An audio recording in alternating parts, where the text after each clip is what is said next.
अनुध्यान सहित योजनाकृत कोइटस। अनुध्यान सहित योजनाकृत कोइटस कौन अटे? योजनाकृत कोइटस जहाकु मध्य समय उपयोगी यौन सहवास चक्र कुहा जाइथाय। एहा हेउछि ओभारिरे डिम्बाणु सृष्टि उद्दीपन द्वारा रोगी मानकर प्रजनन मार्ग को त्वरान्वित करिवार एक प्रणाली। एहा सहित ओव्युलेशन सृष्टिकारी और औषध सहायता सांगकु क्रमागत डाक्तरी अनुध्यान और सहायता द्वारा प्राकृतिक गर्भधारणर संभावना को वृद्धि करिथाय। केउ मानकर अनुध्यान सहित योजनाकृत कोइटस करा जाइथाय? महिला मानक पई अनुध्यान सहित योजनाकृत कोइटस करा जाय पारे जेउ मानक ठारे एहा रहिथाय।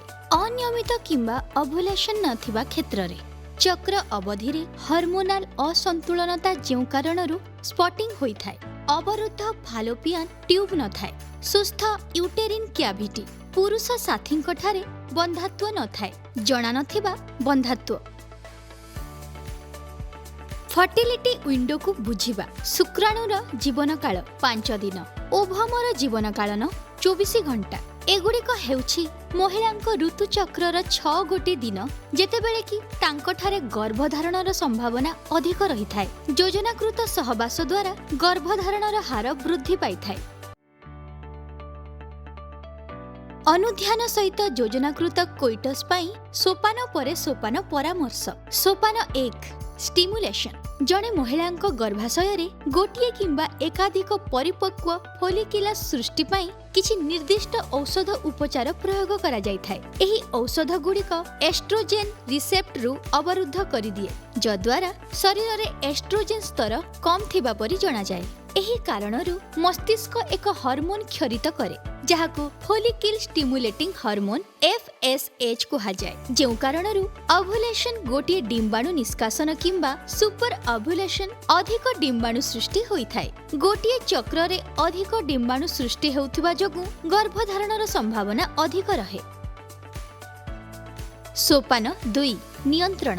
एंडोमेट्रियम गर्भाशयर लाइनिंग को परीक्षा करिबा पई पेटर निम्न भाग अंचल रे अल्ट्रासाउंड स्कैन करा जाय ओ फोलिकुलस गुड़िक किपरि विकसित हेउछि ताहाकु मूल्यांकन करा जायथाय। अल्ट्रासाउंड व्यवहार करी सफलतार संभावना वृद्धि उद्देश्य रे करा जाउथबा पद्धति को अनुध्यान करा जाय, जद्वारा जमज संतान किंबा अधिक जमज संतान सृष्टि हेबा संभावना को ह्रास करा जाय पारे। अधिक तीव्रता युक्त औषध उपचार जथा फोलिकल स्टिमुलेटिंग हार्मोन FSH एहाकु दिनकु गोटिए इंजेक्शन माध्यम रे दिया जायथाय ओ एहा केतेक महिला माननकु देबाकु होइथाय, जेउ माननक पई ओरल टैबलेट सहित ओव्युलेशन इंजेक्शन पई रेजिस्टेंट रूपे प्रयोग करिबाकु पड़िथाय ओ एहाकु यत्न पूर्वक अनुध्यान करा जाय।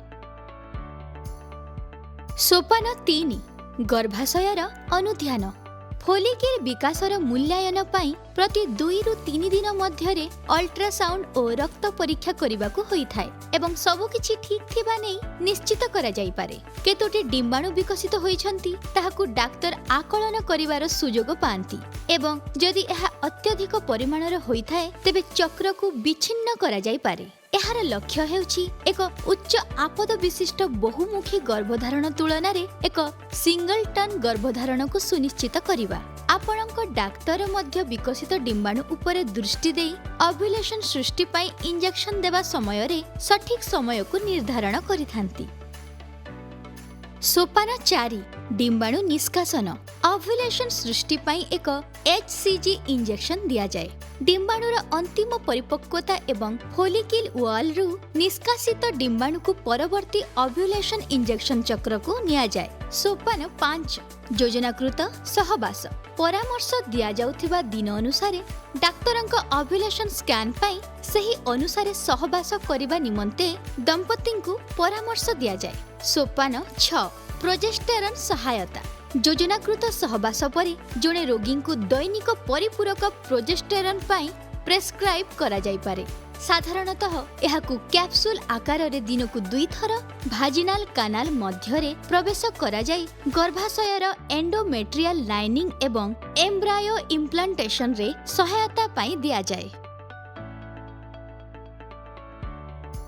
ART फर्टिलिटी पद्धति IVF IUI सहित योजनाकृत कोइटस लाभ ओव्युलेशन इंडक्शन को साधारणतः अन्यान्य रिप्रोडक्टिव थेरापी यथा इनविट्रो फर्टिलाइजेशन IVF किंबा इंट्रायूटेरिन इनसेमिनेशन IUI सहित करा जाय थाय जद्वारा सफल चक्र मिली पारि थाय। अन्य पक्षरे योजनाकृत कोइटस सहित ओव्युलेशन इंडक्शन एक लाभदायक प्रजनन चिकित्सा भावरे प्रमाणित आउ मध्य योजनाकृत कोइटस रु निम्न प्रकार उपकारिता मिली थाय। ओव्युलेशन को नियंत्रित करे एवं एक नियमित ऋतुचक्र प्रदान करे, शुक्राणु गुडी को जीवित रहिबारे उत्तम संभावना सृष्टि करे एवं गर्भधारण पई डिंबाणु सहित एहाकु मिलित कराए। ओव्युलेशन रा अधिक थर संभावना थिबा समय रे योजनाकृत सहवास करिबा पई दंपत्ति माननकु परामर्श दिया जाए।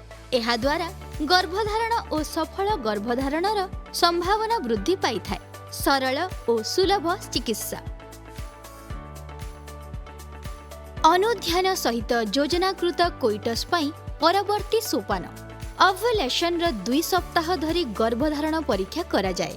परवर्ती चक्र इच्छाधीन करा जाई जदि चक्र रे कोनोसी त्रुटि रही थाए ताहाकु संशोधन करिबा पई औषध उपचार प्रदान करा जाए। रोगींको व्यक्तिगत रोग निरूपण आधार रे IUI बा IVF ओव्युलेशन रो 2 सप्ताह परे गर्भधारण परीक्षा करा जाए कारण ट्रिगर शॉट माध्यम रे दिया जाइथिबा हार्मोन द्वारा 2 सप्ताह पूर्वरु परिचालित गर्भधारण परीक्षा रे नकारात्मक परिणाम देखा देई पारे। जदि एक चक्र रे त्रुटि देखा दिए तेबे अलगा प्रकारर औषध उपचार सहित एक नुआ चक्र पई चेष्टा करा जाए। 3 थररु अधिक योजनाकृत सहवास चक्र परे जदि यह न हुए तेबे रोगी माननकु विस्तृत चिकित्सा विकल्प ग्रहण करिबाकू कहा जाय थाए। आपणक रोग निरूपण आधार रे परवर्ती चिकित्सार सोपान हेउछि IUI किंबा IVF। एही प्रक्रिया अवधि रे आपणक डाक्तर आपणक सहित समस्त विकल्प को ग्रहण करंती एवं सफलतार हार पाइबा पई चेष्टा करिथांती। आपणकु धन्यवाद। एही भिडियोटी केवल रोगी शिक्षा उद्देश्य रे प्रदान करा जाउछि ओ एहा जणे परामर्शदाता किंबा जणे डाक्तरंक बा स्वास्थ्य जत्न पेशादारंक परामर्शर विकल्प नुहे।